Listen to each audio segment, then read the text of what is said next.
je connais bien, qui, Kazim Kochazor, j'ai eu l'occasion, parce que je fais un peu de musique, de donner des petits concerts, y compris une fois à une fête dans une des maisons de retraite, dans le 12e arrondissement, et puis dans leur salle, dans une salle qu'ils ont quasi pour des gens qui n'étaient pas en maison de retraite aussi.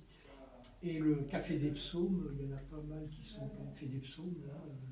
J'ai eu l'occasion de temps en temps d'aller jouer le dimanche après-midi en concert de jazz et de musique lesbienne, mais enfin surtout de jazz.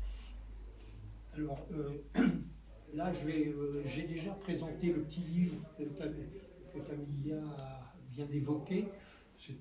Ce n'est pas un pavé, comme on dit. Il n'est pas très épais, mais c'est un récit historique, chronologique, plus fourni à certaines périodes de l'histoire, moins fourni à d'autres, selon les documents que j'ai pu recueillir, entre autres au CDJC, mais ailleurs aussi, à la bibliothèque de l'Alliance israélite universelle, rue La Bruyère à Paris, dans d'autres endroits, et des témoignages que j'ai recueillis de personnes qui ont connu mes parents, ou même beaucoup plus d'enfants de personnes qui avaient connu mes parents. Et j'ai pu constituer donc ce petit ouvrage historique sur la vie de mes parents, que je n'ai pratiquement pas connu. Je suis né tout juste avant la guerre, à Mulhouse, Mühlhausen. Mon accent allemand, vous aurez compris quand même. Et j'ai failli habiter Strasbourg, mais ça ne s'est pas fait. Je n'ai vécu que quelques mois à Mulhouse, comme je suis né tout juste avant la guerre. Après, ça a été un peu tout le tour de France. Alors, je vais un peu plus parler de... Quand j'ai présenté ce livre en divers endroits, il est sorti il n'y a pas un an, il y a 10 mois à peu près, il a été édité. J'ai parlé surtout de son contenu, enfin brièvement, schématiquement, de son contenu, de mes parents, et où j'apparais de temps en temps. Enfin, je parle des présentations que j'ai faites de ce livre. Là, je vais essayer un peu plus parler de moi, moins de mes parents.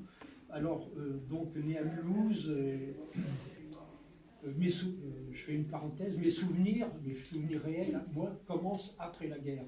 De cette période-là, toute la guerre de 1939-1945, j'ai pas de souvenir. Il commence qu'à partir de 1945.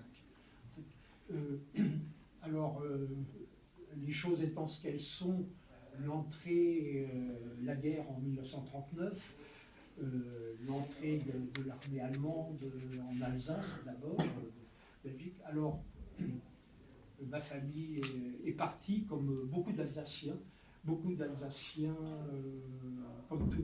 beaucoup d'Alsaciens, juifs ou non juifs, et sont partis souvent vers Périgueux, la région de Limoges, Périgueux. Notamment, où il avait été prévu, en cas de conflit, des centres d'accueil.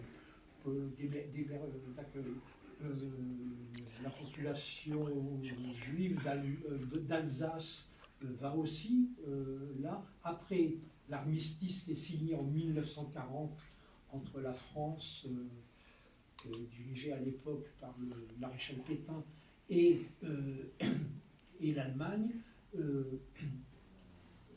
les Alsaciens, donc l'Alsace est occupée par l'armée allemande, nous sommes en 1940, les Alsaciens peuvent revenir en Alsace, mais évidemment pas les Juifs. Les Alsaciens juifs, par définition, c'est exclu qu'ils reviennent, mais ils ne veulent pas revenir, bien qu'ils aiment bien leur région d'origine, l'Alsace. Alors, de Périgueux, ça a été un peu un périple à travers toute la France. À Nantes, nous sommes allés, à Nantes, à Toulouse, à Bordeaux, à Villeneuve-sur-Lot, dans le sud-ouest, à Marseille. Je vais revenir sur Marseille.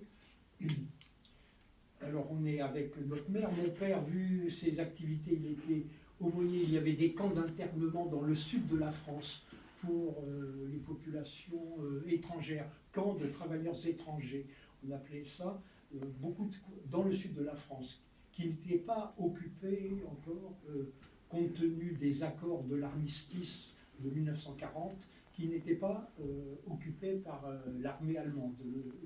Ce qu'on appelle la zone sud, la zone libre, comme on disait à l'époque, je ne m'en souviens pas, elle ne le sera plus après quand l'armée allemande entrera dans cette zone du sud de la France. Donc, mon père, il a la responsabilité d'aller essayer de secourir dans ces camps d'internement que j'évoquais à l'instant, des secourir qui étaient pour une population d'étrangers à qui le gouvernement de l'époque de la France, dirigé par le maréchal Pétain, avait retiré la nationalité française. C'est quand il y avait beaucoup, notamment, entre autres, des républicains, des Espagnols qui venaient de l'armée républicaine espagnole, qui avait été défaite par les troupes de l'armée du général Franco en Espagne, et qui étaient venus se réfugier dans le sud de la France. Ils ont été mis dans ces camps-là, et rapidement, beaucoup de juifs, français ou pas français, où il y avait des juifs qui avaient été naturalisés entre 1920 et 1940, qui étaient venus de l'Europe centrale et à qui la nationalité française avait été retirée. Alors, beaucoup de juifs rejoignent dans ces camps contraints et forcés les travailleurs étrangers, non juifs. Et alors, mon père, j'en reviens, va visiter, il peut le faire légalement encore, pour le moment, ça ne durera pas après. Il peut aller apporter du secours, recenser les besoins de nourriture, vestimentaire, parce que les conditions, comme vous le savez, dans ces camps, déjà en France, dans le sud de la France, étaient plus que précaires, étaient très misérables, en tout domaine, santé, alimentation, hygiène, morale, livresque, enfin, en tout domaine. Et alors mon père il a aidé toute une équipe d'aumôniers, d'autres aumôniers, dans cette région de Marseille, de Montpellier, de Gurs.